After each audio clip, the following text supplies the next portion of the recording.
नमस्कार, मैं हूं साहिल जोशी। दंगल में आपका स्वागत है। आज के दंगल में चुनाव से पहले और चुनाव के बाद की सियासत पर बात करनी होगी, क्योंकि आज हम बात करेंगे जिस मुल्क में चुनाव के दौरान लोगों को पेट्रोल, डीजल, गैस सब सस्ती मिल रही होती है, वो चुनाव के ठीक बाद महंगी क्यों होने लगती है। क्योंकि पश्चिम बंगाल समेत 5 राज्यों में विधानसभा चुनाव खत्म हुए 48 घंटे भी नहीं गुजरे हैं। अभी ईवीएम स्ट्रांग रूम में ही बैठे हुए हैं। उधर वोटर्स के ऊपर महंगाई की गैस लीक का खतरा अब मंडरा रहा है और आ चुका है। आज से देश में नीले रंग वाले 2 तरह के सिलेंडर महंगे हुए हैं। 19 किलो वाला सिलेंडर 993 रुपए और 5 किलो वाला सिलेंडर 261 रुपए महंगा हो गया है। यानी एलपीजी प्रति किलो करीब 55 रुपए 20 पैसे महंगी हो गई है। महंगाई पर सरकार तो कुछ नहीं कह रही, तेल कंपनियां कह रही है कि बस यही 2 तरह के सिलेंडर महंगे हुए हैं, बाकी तो कुछ भी नहीं बढ़ा है।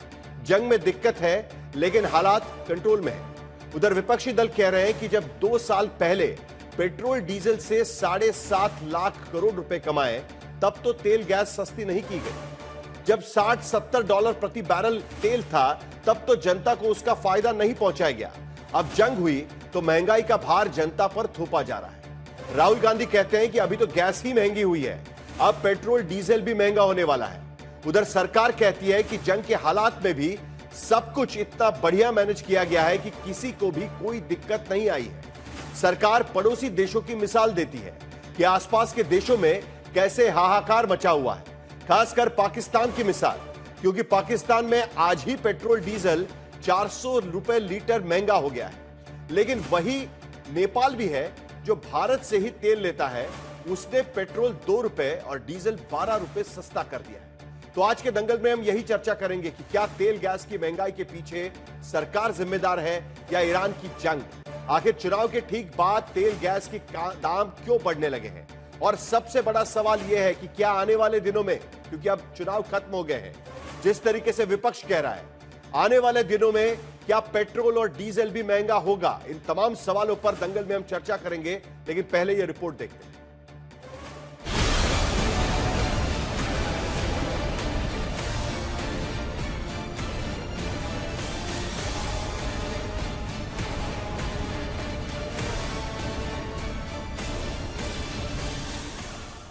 ईरान में जंग की आग भड़क रही थी, लेकिन तपिश हिंदुस्तानियों की जेब तक नहीं थी। ईरान में जब सीज फायर हुआ तब भी हिंदुस्तानियों की जेब महफूज थी, लेकिन जब सीज फायर के बाद चुनाव खत्म होता है तो महंगाई की आंच हर जेब तक पहुंचने वाली है, क्योंकि 5 राज्यों के विधानसभा चुनाव के नतीजे अभी ईवीएम से बाहर भी नहीं निकले हैं। महंगाई का धमाका शुरू हो गया है। एक ही झटके में एलपीजी के सिलेंडर ऐसे महंगे हुए कि 19 किलो वाला जो नीला सिलेंडर होटल, ढाबों, गृह उद्योगों और छोटे मोटे कारोबार में इस्तेमाल होता है, उसकी कीमत 993 रुपए बढ़ गई है। अब उस 19 किलो वाले कमर्शियल सिलेंडर का दाम 3071 रुपए 50 पैसे हो गया। 5 किलो वाले छोटे सिलेंडर की कीमत भी 261 रुपए प्रति सिलेंडर बढ़ा दी गई। मतलब दिल्ली में 339 रुपए में रिफिल होने वाला 5 किलो वाला छोटा सिलेंडर अब 600 रुपए का हो गया है। चुनाव खत्म होते ही आई इस महंगाई को लेकर विपक्षी दल सरकार पर सवाल उठाने लगे। कहता हूं, अगर मोदी जी आपकी नीयत और नीयत दोनों दुरुस्त थी तो 29 अप्रैल के पहले इसको क्यों नहीं बढ़ाया? क्यों 29 अप्रैल को चुनाव हो जाने का इंतजार करते रहे आप? इससे रेस्टोरेंट, होटल में सब खाने का दाम बढ़ जाएगा। कहने के लिए आप कहिए, अखबार में छपवा लीजिए, इश्तेहार दे दीजिए कि हमने केवल कॉमर्शियल सिलेंडर का प्राइस बढ़ाया है, लेकिन अल्टीमेट सफरर कौन है? वो तो आम जनता ही है, गरीब लोग हैं। इलेक्शन के लिए रोक के रखा था, दाम तो बढ़ने वाले ही थे। ये लोगों ने ध्यान में रखना चाहिए कि सरकार किस तरह से बर्ताव करती है। कांग्रेस पार्टी ने कमर्शियल सिलेंडर के दाम में बढ़ोतरी का पूरा कैलेंडर जारी कर दिया कि 1 जनवरी को 111 रुपए, 1 फरवरी को 50 रुपए, 1 मार्च को 31 रुपए, 7 मार्च को 115 रुपए, 1 अप्रैल को 218 रुपए और अब 1 मई को 993 रुपए, यानी 4 महीने में कुल 1518 रुपए कमर्शियल सिलेंडर के दाम में बढ़ा दिए गए। राहुल गांधी ने लिखा कि कहा था चुनाव बाद महंगाई की गर्मी आएगी, अब चाय, ढाबा, होटल, बेकरी, हलवाई का बोझ आपकी थाली पर भी पड़ेगा। पहला बार गैस पर, अगला बार पेट्रोल डीजल पर। गौरव गोगोई ने लिखा कि राहुल गांधी ने ही पहले बता दिया था कि देश के उद्यमी, छोटे कारोबारी, दुकानदार सब पीएम मोदी की सरेंडर पॉलिसी का खामियाजा उठा रहे हैं। उधर मणिकम टैगोर ने लिखा है कि चुनाव खत्म होते ही छोटे दुकानदार, होटल, ढाबे, चाय वालों के लिए सिलेंडर के दाम 900 रुपए बढ़ा दिए गए, लेकिन अडानी का कारोबार बढ़ता रहेगा। तो कुमारी सैलजा ने लिखा है कि 5 किलो वाले छोटे सिलेंडर के दाम बढ़ाकर बीजेपी सरकार ने मजदूर वर्ग पर महंगाई वाला हमला किया है। सिलेंडर के बढ़ने से, गैस की कीमत बढ़ने से केवल सिलेंडर महंगा नहीं होता है।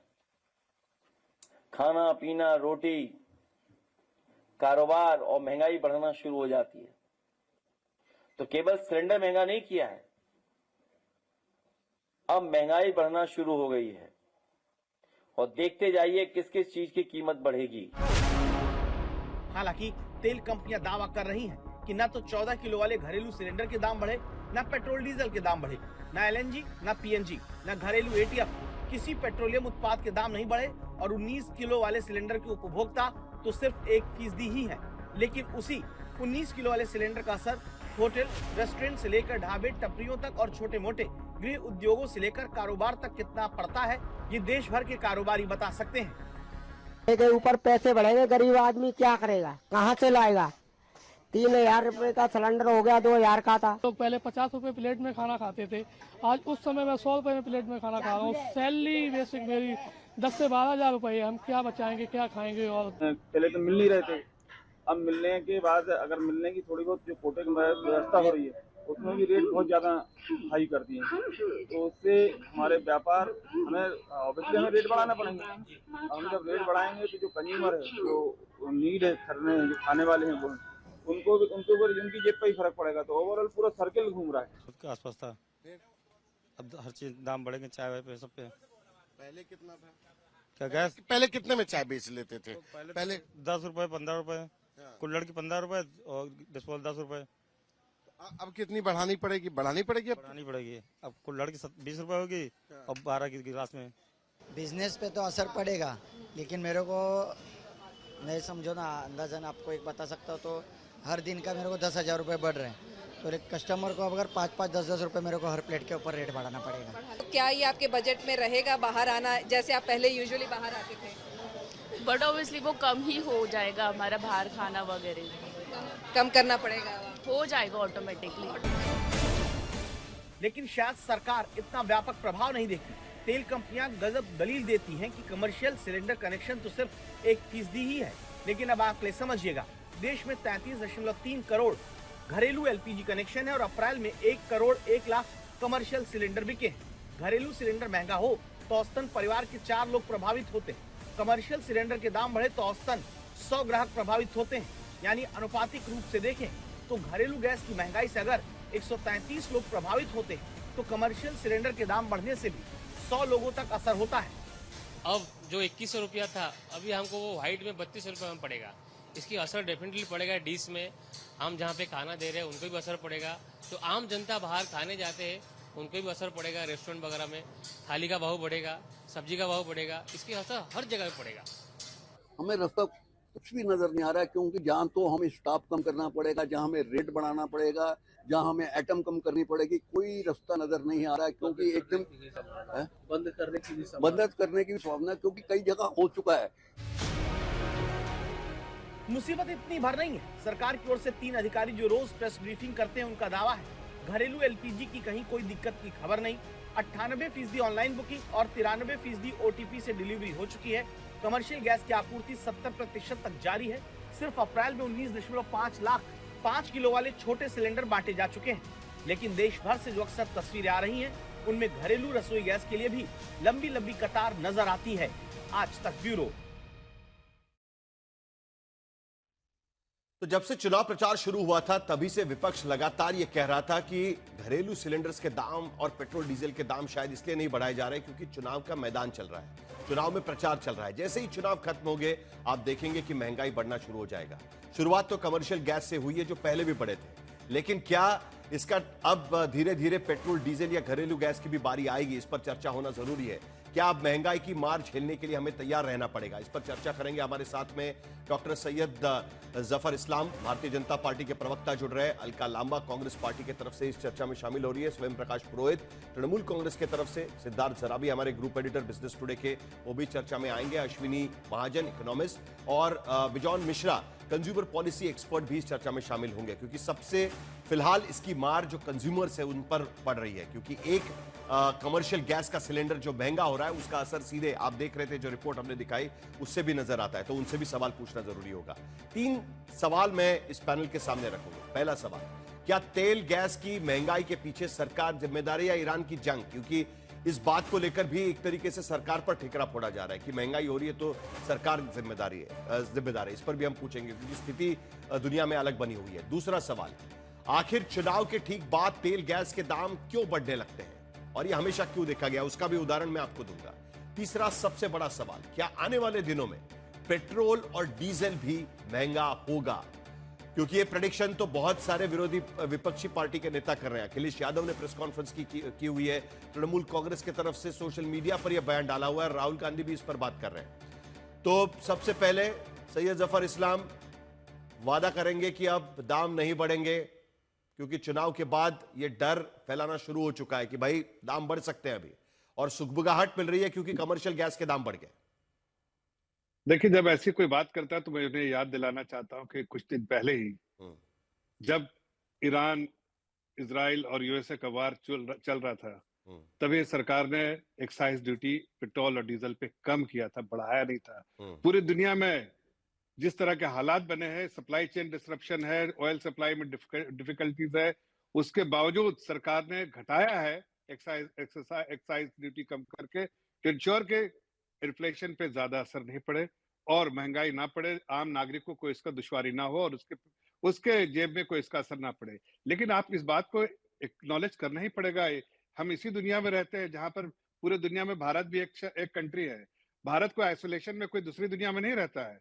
अगर ईरान, इजराइल और यूएस का वार हो रहा है तो उस पर अगर टर्की में तेल बढ़ गया, इमर्जिंग इकोनॉमीज में देखिए, थाईलैंड में बढ़ गया, आपके साउथ अफ्रीका में बढ़ गया, चाइना में बढ़ गया, ऐसे दुनिया के अनेक मुल्क है जो भारत से बहुत ज्यादा महंगे तेल बेच रहे हैं। क्यों? इसलिए कि सप्लाई चेन में डिसरप्शन है, ऑयल सप्लाईज नहीं हो रहे। आपको भी हॉर्मुज के बारे में स्थिति मालूम है, कोई हम वेनेजुएला के पास नहीं रहते हैं, हम यहाँ खाड़ी देशों के पास रहते हैं। तो यहाँ से जिस कंट्री में सप्लाई होती थी क्रूड ऑयल, वहां तकलीफ हुई। लेकिन भारत के की सरकार एक संवेदनशील सरकार है जो एक आम नागरिक के हितों में सोचती है, इसलिए उसने एक्साइज ड्यूटी कम किया। ये कहना सही नहीं होगा, लेकिन आंकड़े जो बताते हैं, ये आप कह रहे हैं कि भाई आइसोलेशन में तो हम नहीं रहते, ये तो मैं मानता हूं कि दुनिया में अगर कोई चीज चल रही है और खास करके अगर खाड़ी देश पे युद्ध चल रहा है, स्टेट ऑफ हॉर्मुज बंद पड़ा हुआ है, पूरी दुनिया परेशान है, तो भारत उससे अछूता नहीं रह सकता। लेकिन अब तक हम प्राइस राइज में तो अछूते रहे ना, वो मुझे नहीं समझ में आ रहा है। ये बड़ी दिलचस्प बात है, क्योंकि भारत में अब तक पेट्रोल और डीजल के प्राइस हाइक 0% हुई है, लेकिन वही बाकी देश देख लीजिएगा। पाकिस्तान में 52.4%। आपने पाकिस्तान का उदाहरण दिया तो मैं पाकिस्तान का उदाहरण दे रहा हूं। श्रीलंका में 33.8%, ऑस्ट्रेलिया में 20.4%, चाइना में 21.7%, जहां पर कोई सप्लाई डिस्ट्रप्शन नहीं है, और अमेरिका जो युद्ध छिड़ा हुआ है वहां पर भी 34.8%, 34.8% बढ़ा हुआ है। सिर्फ भारत में 0% है। इसीलिए लोग कहते हैं कि वो इसलिए 0% है क्योंकि जब से युद्ध शुरू हुआ तब से चुनाव प्रचार भी शुरू हुआ, और इसीलिए अब तक रोक के रखा है, लेकिन अब सांस खोलनी पड़ेगी। नहीं, ऐसा नहीं है। देखिए, इस चुनाव प्रचार के दौरान हमने गरीबों के आम नागरिक का ध्यान रखते हुए एक्साइज ड्यूटी कम किया सरकार ने। जैसा मैंने कहा, एक संवेदनशील सरकार की ये कोशिश होती है कि एक आम नागरिक को बाहर में या कहीं भी देश या देश के बाहर कोई भी ऐसी डिसरप्शन होती है उससे आम नागरिक को कोई नुकसान ना हो, इसकी पूरी कोशिश होती रहती है। लेकिन इस आइसोलेशन में ये नहीं कहूंगा कि हमारे यहाँ दाम बढ़ना ही नहीं चाहिए या बढ़ेगा ही नहीं, ये कहना सही नहीं होगा, मुमकिन होगा, इसलिए कि स्टेट ऑफ हॉर्मुज का अभी भी कोई रेजोल्यूशन नहीं है, वही ब्लॉकेड है, यूएस का ब्लॉकेड है, दाम बढ़ेंगे, नहीं, दाम बढ़ेंगे ना? नहीं, ऐसा नहीं कह रहा हूं। मैं कह रहा हूं कि घटेंगे बढ़ेंगे, ये हालात पे डिपेंड सही बात है, लेकिन उसके सवाल टाइमिंग को लेकर है, सवाल टाइमिंग को लेकर। साहिल भाई, एक साथ मैं कहता हूं कि अगर ये स्टेट ऑफ हॉर्मुज की रेजोल्यूशन आज हो जाती है तो शायद सबको इसके राहत मिलेगी। लेकिन अगर स्टेट ऑफ हॉर्मुज अगर ये 4 महीने चलता है, 5 महीने चलता है, तो ये आप देखिए, आरबीआई का भी डेटा देख लीजिए। आरबीआई ने प्रोजेक्ट किया है कि इन्फ्लेशन कैसे कैसे होगा। चलिए Oil हल्का के लंबा, सप्लाई के बेसिस पे, कुल मिलाकर सप्लाई के सरकार बेसिस कह रही है पे कि क्या है? भरोसा रखिएगा, हम अब जितना हो सके उतने ठीक तरीके से करने की कोशिश करें। और दूसरा और एक आंकड़ा मैं सैयद जफर इस्लाम जी आपको देना चाहता हूं। अप्रैल महीने में सरकार की आमदनी 2.43 लाख करोड़ की हुई है जीएसटी कलेक्शन, यानी सरकार की आमदनी घटी नहीं है, 8.7% से आमदनी बढ़ी है। ठीक है, एक्साइज ड्यूटी आपने कम करी है, लेकिन उसके साथ साथ यह बात भी सच्चाई है, जो आप जिक्र कर रहे हैं वो बात बिल्कुल सही है। जिस तरीके से युद्ध की स्थिति पैदा हुई है उसकी वजह से दाम बढ़ेंगे, लेकिन सवाल टाइमिंग को लेकर है। कहीं ना कहीं विपक्ष उसको लेकर सवाल उठा रहा है। तो अलका लंबा जी, विपक्ष के पास कोई और कारण नहीं है। ठीक है, ये देखते हुए भी कि एक्साइज ड्यूटी हमने कम किया, उसकी प्रशंसा करने के बजाय ये सरकार को कटघरे में खड़ा करना चाहते हैं। इनके पास कोई मुद्दा नहीं, तो बल्कि इनको दाम तो बढ़ने वाले हैं ना अलका लंबा जी, आपको भी पता है कि युद्ध चल रहा है, जिस तरीके की साहिल जी बढ़ी हुई है वही होने वाला है, फिर भी आप सवाल उठा रही है, ये पूछ रहे हो। साहिल जी, भाजपा का प्रवक्ता तर्क दे रहे हैं खाली भारत पे थोड़ी ना असर हो रहा है, पूरे विश्व पे हो रहा है। यानी कि अगर किसी देश में कुपोषण भूखमरी से मौतें होंगी तो ये अपने देश को भी करेंगे। अरे हमारा ही देश थोड़ा ना भूख से, भूखमरी से, कुपोषण से मर रहा है। उसका इलाज ढूंढने की बजाय ये दूसरे देशों का बेशर्मी से उदाहरण देंगे। राहुल गांधी जी ने सही कहा था, सिर्फ चुनाव, युद्ध तो तब भी चल रहा था, युद्ध तो फरवरी में भी था, मार्च और अप्रैल में भी था, लेकिन चुनाव जब आया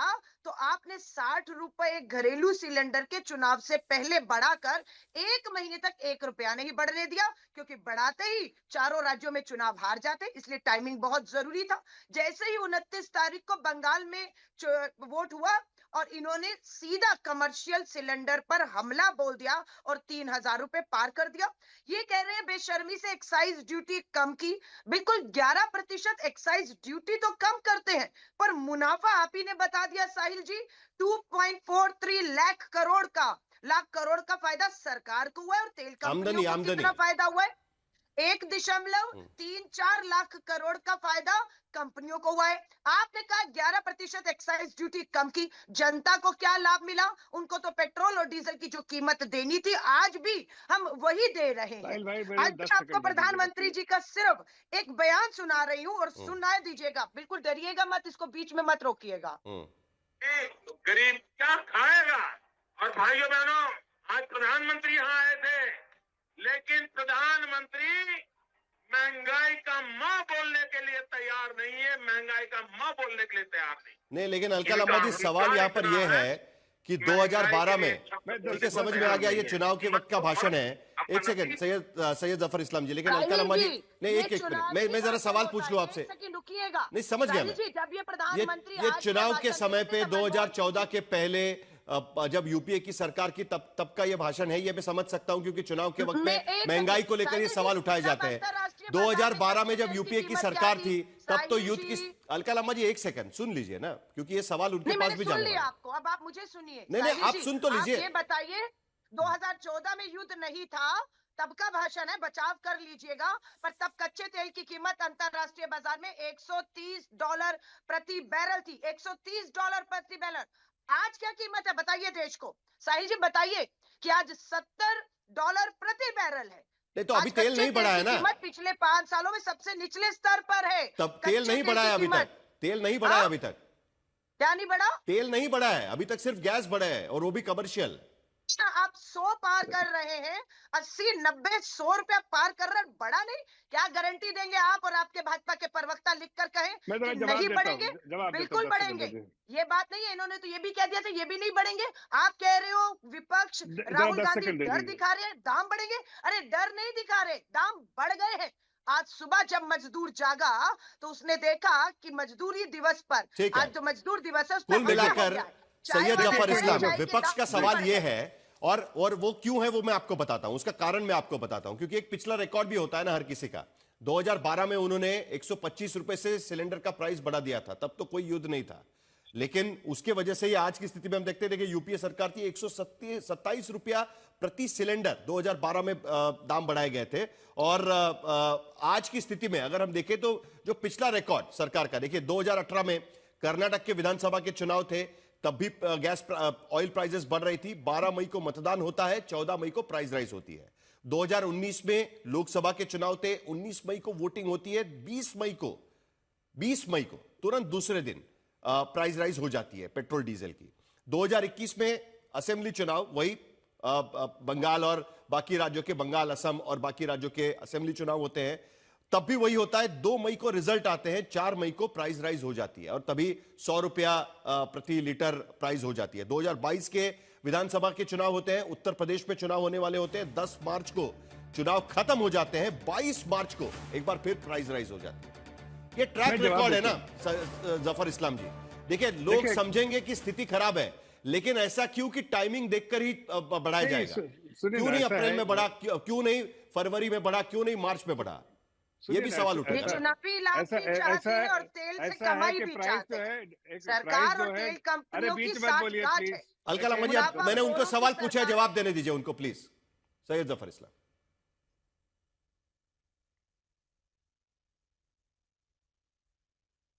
जफर इस्लाम जी, आपकी आवाज नहीं आ रही है मेरे ख्याल से। आप जफर इस्लाम जी से हमारा संपर्क टूट चुका है। जफर इस्लाम जी से हमारा संपर्क टूट चुका है। देश से संपर्क टूट चुका है। आपने स्वयं प्रकाश पुरोहित, 50 रुपए, स्वयं प्रकाश पुरोहित, जफर इस्लाम जी से जरा संपर्क कायम करने की कोशिश करिएगा। लेकिन अश्विनी महाजन भी हमारे साथ है, इकोनॉमिस्ट है। देखिए अश्विनी महाजन जी, ये सवाल यहां पर इसलिए उठता है क्योंकि इंटरनेशनल मार्केट में आज की स्थिति में 53% से 53% से दाम बढ़ चुके हैं। अगर युद्ध का कारण है जिसके वजह से 53% दाम बढ़ चुके हैं, और उसी तर्ज पर बाकी देशों में भी तेल के दाम बढ़ते हुए नजर आ रहे हैं। हमने पाकिस्तान का उदाहरण दिया, ऑस्ट्रेलिया का उदाहरण दिया, अमेरिका का उदाहरण दिया, चीन का भी उदाहरण दिया। उसी इस पर 20-25%, 30%, 35% दाम बढ़ा रहे हैं। लेकिन भारत में कमर्शियल गैस के दाम 73.68% बढ़े, यानी कहीं कॉम्पेंसेट तो नहीं किया जा रहा है कि घरेलू दाम नहीं बढ़ा रहे हैं, इसके लिए कमर्शियल के दाम बढ़ा दो। देखिए, सरकार की एक प्रकार की नीति है कि आम आदमी को इसका असर ना कम से कम हो, उस दृष्टि से घरेलू गैस की कीमतें नहीं बढ़ने दी, या गैस या पेट्रोल और डीजल की कीमत नहीं बढ़ने दी, क्योंकि उसके कारण एक कैस्केडिंग इफेक्ट भी आता है। तो इसलिए एक देश में इन्फ्लेशन को रोकने की दृष्टि से, कम बढ़े इन्फ्लेशन इस दृष्टि से, और दूसरा ये भी है, साहिल जी आप इस बात को मानेंगे कि तेल तो तिलों से निकलना है। यदि आप अगर कीमत कम रखते हैं और सरकार उसको कॉम्पेंसेट करती है, तो उतना ही बजट में घाटा बढ़ेगा, और वो उसका नुकसान सबसे ज्यादा गरीब आदमी को पड़ता है। इसलिए सरकार को कहीं ना कहीं बैलेंस तो रखना पड़ेगा। नहीं, वो तो ठीक है ना। अश्विनी महाजन, मेरा सवाल यह है कि ये कॉम्पेंसेशन चल रहा है क्या? क्योंकि देखिए 53% अगर तेल के दाम बढ़े हैं इंटरनेशनल मार्केट में, तो जो कमर्शियल गैस के दाम बढ़े वो भी उसी रेंज में होने चाहिए ना। कमर्शियल गैस के दाम तो 73% से बढ़ जाते हैं, यानी घरेलू गैस की कीमतें ना बढ़े, इसके लिए कॉम्पेंसेट किया जा रहा है क्या उसे? नहीं, उसका एक कारण है कि घरेलू गैस जो एलपीजी गैस है, चाहे वो घरेलू हो या कमर्शियल हो, उसकी हमारे पास बहुत ज्यादा कैपेसिटी नहीं है स्टोर करने की। कोई 24 से 36 घंटे की टोटल गैस हम स्टोर कर सकते हैं।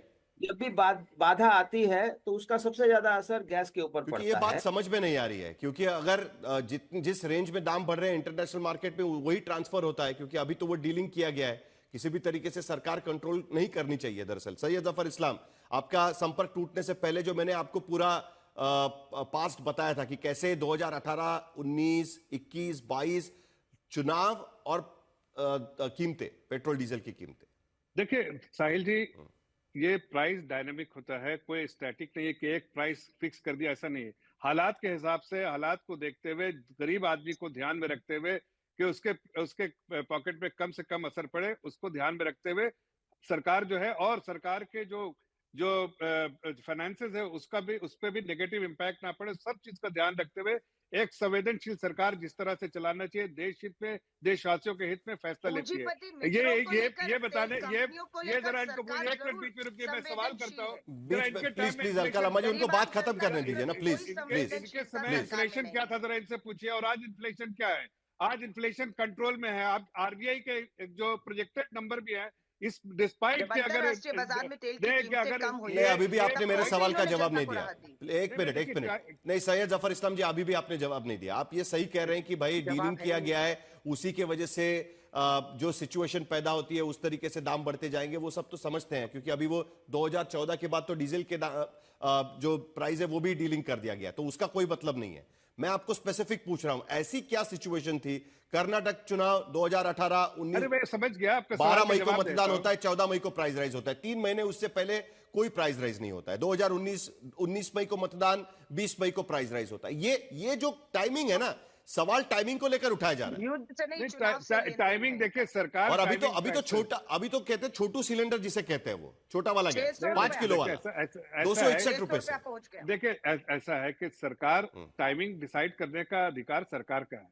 सरकार जब समझती है कि अब जिस समय प्राइस को बढ़ाना चाहिए या एक्साइज ड्यूटी में कमी करनी चाहिए या राहत देनी चाहिए, वो सरकार देती है, सरकार का डिस्क्रेशन है। लेकिन इसको किसी और नजरिए से नहीं देखना चाहिए। स्वयं प्रकाश पुरोहित, क्योंकि तृणमूल कांग्रेस बार बार सोशल मीडिया पर कह रही है कि अब चुनाव खत्म हो गया, प्राइस बढ़ जाएगी, वो कह रहे हैं कि सरकार का डिस्क्रिशन है, सरकार सोचती है कि कब बढ़ाना है।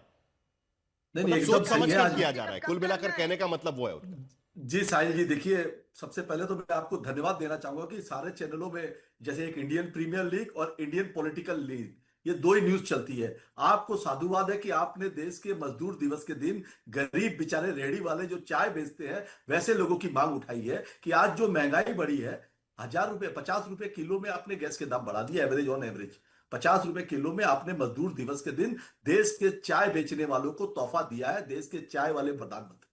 ये सच्चाई है कि इसको आप मुकर नहीं सकते हैं, आपके कंट्रोल में नहीं है। डॉलर 96 रुपए हो गया, सेंचुरी मारने वाला है बहुत जल्दी। अरे चले बीच में नहीं बोला भाई, बीच में नहीं बोला, ये बात दीदी की नहीं है ना। अरे भाई मेरे जफर भाई, अरे रुक जाओ आप, 25 मिनट बाद मैं बोल रहा हूं तब भी नहीं सुन रहे। चलो थोड़ा सुन लीजिए, उनको भी थोड़ा सुन लीजिए प्लीज। महंगाई मैं आपके पास आता हूं। वो बेसिकली बोल रहे हैं कि आप वैट क्यों नहीं कम करते, आप वैट क्यों नहीं कम करते जो स्टेट गवर्नमेंट। हम क्या कम नहीं, हम वैट आपने एक्साइज कम की है, एक्साइज कम की आपने पूंजीपति लोगों को फायदा उठाने देने के लिए, उनको फायदा देने के लिए, उनको नुकसान।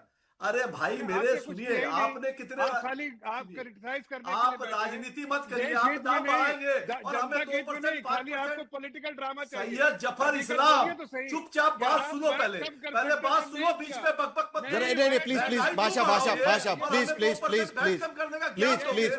सैयद जफर इस्लाम जी उनको खत्म करने दीजिए, लेकिन भाषा का प्रयोग ठीक से प्लीज। स्वयं प्रकाश पुरोहित जी, आप अपनी बात खत्म करिएगा। सैयद जफर इस्लाम जी दोबारा आपके पास आऊंगा मैं, आपको रिबटल का मौका मिलेगा। इस जफर इस्लाम जी आपको रिबटल का मौका मिलेगा। गुंडागर्दी वाले भाषा नहीं कोई भाषा का बीच में मत बोलो। चलिए भटकाइए मत। स्वयं प्रकाश पुरोहित जी आपको समझ आएगा, भटकाइए मत। नेता करते हैं गुंडागर्दी। चलिए drop the point. Swayam Prakash Purohit ji drop the point. Syed Zafar Islam please, हो गया, उनको भी समझ में आ गया, ठीक भाषा में बोलिए, आपका मुद्दा खत्म करिए। स्वयं प्रकाश पुरोहित नहीं, बीच में क्यों नहीं, बोल कोई रहे? बीच में नहीं बोलेगा। चलिए आपकी बात खत्म करिए, हो गया, चलिए। जी शालीनता से बहस चल रही थी। देखिए जो आज महंगाई की बात है, हम तो हमेशा कहते हैं बहुत हुई महंगाई की मार, अब की बार मोदी सरकार, ये नारा देने वाले लोग महंगाई पर कोई बात नहीं करते हैं। ये बात सुबह से लेकर शाम तक हिंदू मुस्लिम यही बात है। चुनी हुई राज्य सरकारों को कैसे डिसमेंटल करना है। जब ममता बनर्जी सहयोग राशि देती है, यही सब सोच के तो देती है कि 1500 रुपया गरीब महिलाओं के घर में जाएगा, महंगाई नियंत्रण नहीं कर पा रही है केंद्र सरकार, तभी दिया जाता है। स्वयं प्रकाश जी, बार बार सवाल यह उठता है कि एक सप्लाई चेन नाम की भी चीज होती है, सप्लाई चेन में डिस्ट्रप्शन होगा तो ये सारी चीजों को फेस करना ही पड़ेगा, फिर देश हमारा हो या अमेरिका हो। मैंने अभी आपको लिस्ट पढ़कर बताई कि बाकी देशों में भी कैसे बढ़ रहा है, हमारे यहाँ भी बढ़ेगा, कोई चारा नहीं है उसमें। कोरोना सुनिए ना, 2020 में कोरोना महामारी के समय में $0 हो गया था, मुफ्त में मिल रहा था, सिर्फ ट्रांसपोर्ट चार्जेस से आप पेट्रोल डीजल ला सक रहे थे, पैसे 0 हो गए थे। उस समय आपने जो कमाए हैं पैसे, आज राहत दीजिए। मनमोहन सिंह की यूपीए सरकार थी, आप केंद्र सरकार राहत क्यों नहीं दे रही है? क्यों गरीबों को, चुप रहिए, गरीबों को सब्सिडाइज रेट के अंदर में क्यों नहीं दिया जा रहा है? आप 12 सिलेंडर कम से कम हर परिवार को मुफ्त आधे पैसों में दीजिए, 500 कुल मिलाकर जफर इस्लाम जी वो कहने की कोशिश कर रहे हैं, हमारा पड़ोसी है नेपाल, हम ही से पेट्रोल डीजल लेता है और उनके लोगों को अब सस्ता करके बेच रहा है। अब वो विपक्ष वाले बोल रहे हैं कि उस तरीके से कुछ कर दीजिएगा, वहां पर नए प्रधानमंत्री बने। देखिए पहली बात तो कि पेट्रोल डीजल के दाम नहीं बढ़े, दाम जो है एक्साइज ड्यूटी घटाए गए हैं अभी तक। ये स्पेकुलेशन ये कर रहे हैं, लेकिन मैं कह रहा हूं यही स्पेकुलेशन अपनी सरकार के बारे में कुछ दिखाते जनता को कि भाई हमने वैट कम कर दिया। वैट कम करके दिखाते तो वहां बोलने के लिए कोई चेहरा होता है, बोलने का मुंह होता है। या ना तो वैट कम किया है, ना तो कोई राहत दी है, और सरकार को कटघरे में जो कि स्वयं प्रकाश जी इंटरप्ट दिए। नहीं, आपके बीच में वो इंटरप्ट कर रहे थे तो आपको अच्छा नहीं लगा। आप प्लीज इंटरप्ट मत करिएगा, उनको बात खत्म करने दीजिए, वो दोबारा आपके पास आऊंगा मैं। चलिए, मैं कह रहा हूं कि अगर इनको वाकई इतनी चिंता होती तो वैट कम करके कहते हमने तो एक्साइज ड्यूटी कम किया है, हमने अभी कोई दाम बढ़ाया नहीं। लेकिन देखिए, ये ऐसी सरकार, पार्टी की सरकार थी जिसने कभी जनता के बारे में नहीं सोचा, सिर्फ कट मनी और करप्शन और तुष्टीकरण। इसीलिए जनता आज उसको उखाड़ के फेंक देगी। या आप रिजल्ट आने दीजिए इनकी इस तरह की गुंडागर्दी, जिसका जो आपने नमूना यहाँ दिखा दिया, जिस तरह की लैंग्वेज और भाषा का इस्तेमाल कर रहे थे ये, उससे समझ में आता है कि बंगाल में क्या हो रहा होगा, किस तरह से ये सरकार एक आम नागरिक गरीबों का खून पी कर रह रही थी। इसलिए जनता ने भी मन बनाया इनको उखाड़ के फेंकने का। अगर वैट देना होता तो दे देते, लेकिन वैट देना नहीं है इनको, जनता के राहत देना नहीं है। एक्साइज देने वाली सरकार को खड़ा करना चाहते। चलिए स्वयं प्रकाश जी जवाब दीजिए, जवाब देता हूं। स्वयं प्रकाश जी जवाब सुन लीजिए, देखिए पश्चिम बंगाल की जनता के साथ में आपने जो सौतेला व्यवहार किया है, बंगाल के पैसे को रोक के रखा। सुनिए, आप चिल्लाते रहिए। स्वयं प्रकाश जी, आप महंगाई के पक्ष में को जवाब देने दीजिएगा। चलिए जल्दी से, उसके बाद बिजॉन जी के पास इन्होंने जो सवाल किया क्योंकि सबसे ज्यादा इसकी मार कंज्यूमर पर पड़ेगी। चलिए अच्छा, मेरी एक बात बताइए, भ्रष्टाचार की ये बात कर रहे हैं, भ्रष्टाचार का मुद्दा अगर ये उतार रहे हैं तो भ्रष्टाचार, हेमंत बिस्व शर्मा, इनके कितने नेता है? इनके सूरज से लेकर रात तक कितने नेता, रात हो जाएगी नाम गिनाते गिनाते, इनके भ्रष्टाचारियों के नाम गिनाते गिनाते। मगर वो भाजपा में आ गए हैं, पूंजीपतियों की दलाली कर दी है। पूंजीपतियों की दलाली करने के लिए ये दाम बढ़ाए जा रहे हैं और एक्साइज ड्यूटी भी कम की जा रही है। और 4 मई अगले हफ्ते में पेट्रोल डीजल के दाम भी बढ़ेंगे। मैं आपको बोल के जा रहा हूं इस चैनल में, सैयद जफर इस्लाम जी आपके कंट्रोल में नहीं है, आप कठपुतली है। आपने बेच दिया देश को पेट्रोल के दाम पर। चलिए ठीक है, आपने रेल, ठीक है स्वयं प्रकाश, जो आरोप विपक्ष से लगाया जा रहा है। सैयद जफर इस्लाम, एक मिनट शांत, आपकी बात समझ में आ गई। मैं आपको जरा नटशेल में चीज बताता हूं।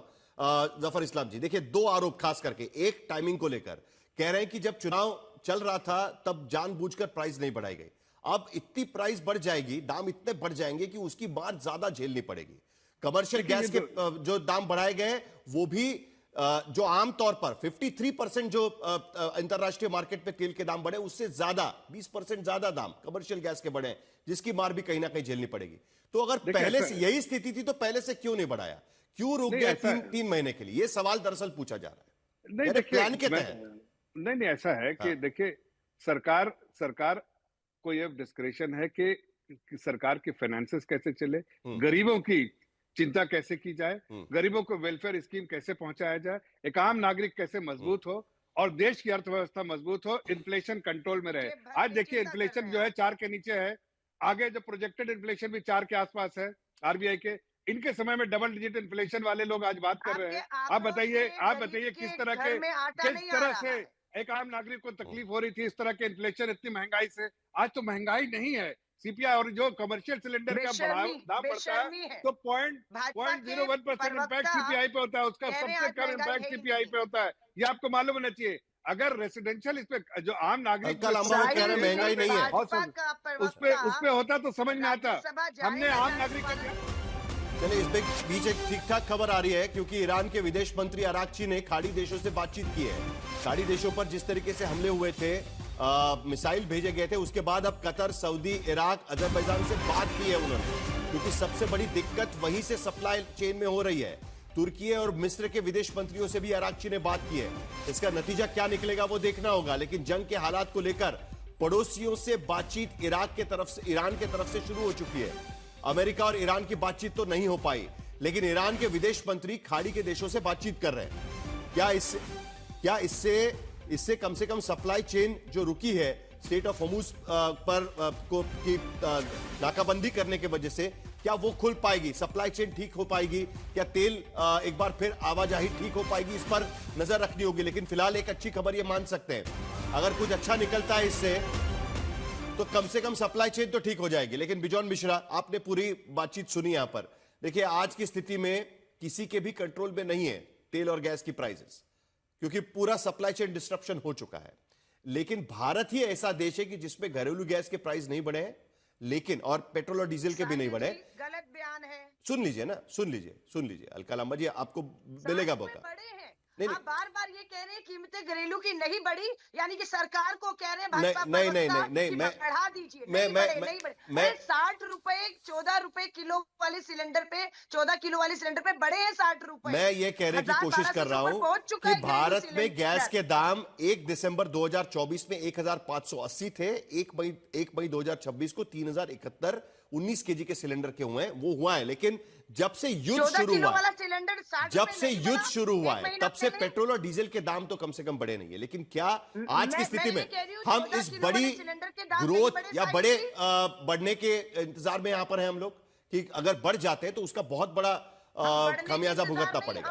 बिजॉन जी, हिम्मत दिखाए, मुनाफाखोरी कम करे और कीमतें कम करे। ठीक है, बिजॉन मिश्रा। मुनाफाखोरी कम कर दे। अरे इनको बोल लेने दीजिए ना, इन लोगों का काम है बोलना। ठीक है, इनका काम है बोलना। अलका लांबा जी, मैं अलका लांबा जी जरा बिजॉन मिश्रा जी से सवाल पूछा, आपके पास भी आऊंगा, उसके बाद जफर इस्लाम जी के पास भी जाना है। बिजॉन मिश्रा। थैंक यू जी, थैंक यू सहेल जी।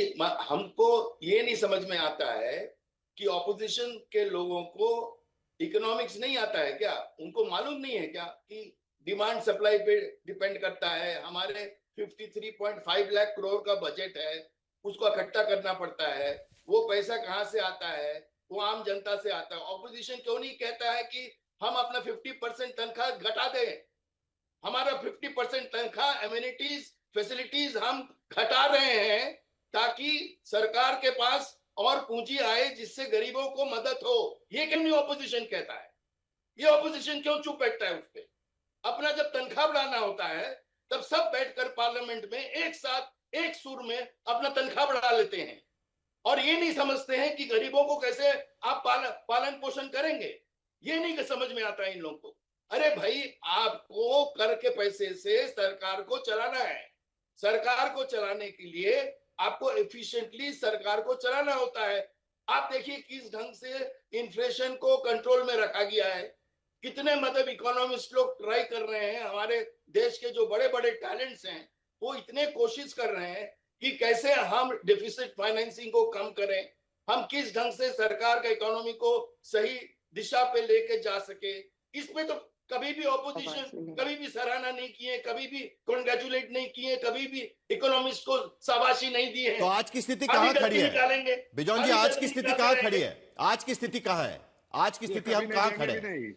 आज के स्थिति में हम कह रहे हैं आपको, और अब सुन लीजिए बड़े गौर से, यदि हम लोग सही ढंग से नेविगेट नहीं करेंगे अपना इकोनॉमिक्स को, आप हमारा खर्चा को यदि कम नहीं करेंगे तो नेचुरली बढ़ेगा, नेचुरली टैक्सेशन बढ़ेगा और नेचुरली लोगों को आघात मिलेगा और राइज होगा। आप बार बार पूछ रहे थे कि क्यों चुनाव के टाइम में होता है। भाई, चुनाव के टाइम में इसलिए होता है कि ये पॉलिटिकल डिसीजन है। ये हर पार्टी करते हैं, हर पार्टी। आप देख लीजिए तेलंगाना में कांग्रेस है, वो क्या करता है? वो चुनाव के पहले फ्री बीज देते हैं। क्यों इतने फ्री बीज देते हैं? क्योंकि वो फ्री बीज इसलिए देते हैं क्योंकि उनको मालूम है कि हमको क्या, हमको तो लेना है लोगों से, हमको तो लोगों से कर लेना है। अलका लांबा जी, चलिए जवाब दीजिए। ये तो आम बात है, पॉलिटिक्स है, सभी लोग करते हैं। नहीं, ये पॉलिटिक्स है कि कमर्शियल सिलेंडर के दाम 50% बढ़ गए हैं, 1500 3000 पार कर गए। ये राजनीतिक बात है? या आप चाय वाले को सुना रहे थे कि चाय की कीमत बढ़ गई, थाली 100 की 50 की 100 हो गई है, और एक मालिक कह रहे हैं कि मेरे को अपने कर्मचारी कम करने पड़ेंगे, बेरोजगारी बढ़ेगी। ये सब राजनीतिक बयानबाजियां हैं। सरकार को बचाने वाले बेतर्क होकर बचा रहे हैं। भाजपा का प्रवक्ता समझ आता है, राज्यसभा तो नहीं भेजा जाएंगे, दोबारा डिबेट में भेजे जाते हैं महंगाई को जस्टिफाई करने के लिए। और अपने प्रधानमंत्री जी के भाषणों को मैं कहिए सुन लीजिएगा। पहले दोनों जेब में डालने की बात होती थी कि 15-15 लाख आएगा, काला धन आएगा, 2 करोड़ नौकरियां आएंगी, दोनों हाथों से जेब में डालने की बात होती थी। फिर उसके बाद एक हाथ से निकालना शुरू कर दिया, अब दोनों हाथों से निकालते हैं। और मुनाफा सिर्फ सरकार का हो रहा है, मुनाफाखोर सरकार है और तेल कंपनियों से मिली भगत है। आम आदमी, जल्दी से जवाब। महंगाई, मजदूर दिवस, 5 किलो का सिलेंडर, जल्दी से जवाब बिजॉन मिश्रा, समय खत्म हो रहा है। बिजॉन जी जल्दी से आपका जवाब। चलिए, हम ये कहना चाह रहे हैं कि जब कांग्रेस सरकार चला रहे थे तब वो क्या करते थे? तब इन्फ्लेशन तो 10% चले जाता था, 11% चले जाते थे। तब गरीबों का उनको नहीं सोच आता था क्या? तब गरीब के बारे में महंगाई नहीं को सोचते थे, जस्टिफाई करते हैं, बड़ी अभी कीमतों सोचने को लग गए हैं जस्टिफाई क्या? करते हैं। अरे हम ये कह नहीं रहे बता हैं रहे कि कि आप अंतर्राष्ट्रीय इकोनॉमिक्स को बाजार में समझिए, तेल की कीमत आप जो है इकोनॉमिक्स को वो बिल्कुल आप आधे क्यों से भी नहीं आधा है आप जो क्यों मनमोहन नहीं सिंह अपना जी के खर्चा समय में। घटाते हो? लेकिन ठीक है। राहत खुद के अपनी नाम पर चलिए, मेरा खर्चा समय खत्म घटाओ। हो रहा है आखिर में जल्दी से सैयद जफर इस्लाम जी, क्योंकि पूरे देश की नजर इस बात पर लगी हुई है कि क्या पेट्रोल और डीजल के दाम बढ़ेंगे। कम से कम आज तो सरकार को यह कहना होगा कि आज अभी आगे क्या होगा, क्योंकि जब चुनाव के वक्त पूछा जा रहा था तब तो इस पर कोई बातचीत नहीं हो रही थी। अब बिजॉन मिश्रा कह रहे हैं कि राजनीति होती है, चुनाव के वक्त कैसे बढ़ाएंगे, ये खुद वो भी बोल रहे हैं। नहीं देखिए, ये कोई स्पेकुलेटिव डिस्कशन यहाँ नहीं कर सकते सरकार बढ़ाएगी कि नहीं बढ़ाएगी। सरकार को जब बढ़ाना होगा बढ़ाएगी, जब बढ़ाना होता है। इस सरकार के बहुत सारे महत्वपूर्ण फैसले होते हैं, बहुत सारी चीजों को देख के होते हैं, लेकिन मुझे पर्सनल टिप्पणी जो की, टीका टिप्पणी जो अलका लांबा जी ने की, मैं राज्यसभा जाऊं वापस नहीं जाऊं, नहीं, तो इससे मुझे नहीं लगता है कि आपको चलिए पर्सनल टिप्पणियों पर नहीं, प्लीज देखिए, ये बड़ा मुद्दा है। ये मुद्दा लिया ही इसीलिए गया है ताकि अगर दाम बढ़ने वाले हैं तो लोगों को पता होना चाहिए।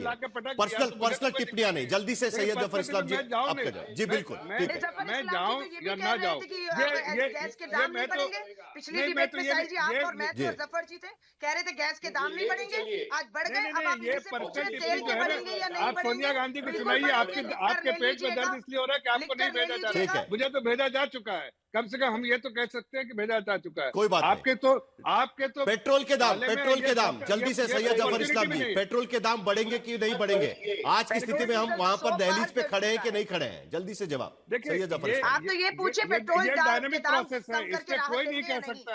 ये जो बड़ बोलेपन का जो आज मजदूर दिवस है और आज मजदूर दिवस के दिन कमर्शियल सिलेंडर के दाम बढ़े हैं। हालांकि जो स्थिति बनी हुई है स्टेट ऑफ हॉर्मुज में, अखाड़ी देशों में, जिसकी वजह से सप्लाई चेन डिस्ट्रप्शन का असर अब धीरे धीरे पड़ने लगा है। क्या पेट्रोल और डीजल के दाम बढ़ेंगे, क्या घरेलू गैस के दाम बढ़ेंगे, इसका जवाब मिलना अभी भी बाकी है। चलिए, आज तक देश का सर्वश्रेष्ठ न्यूज चैनल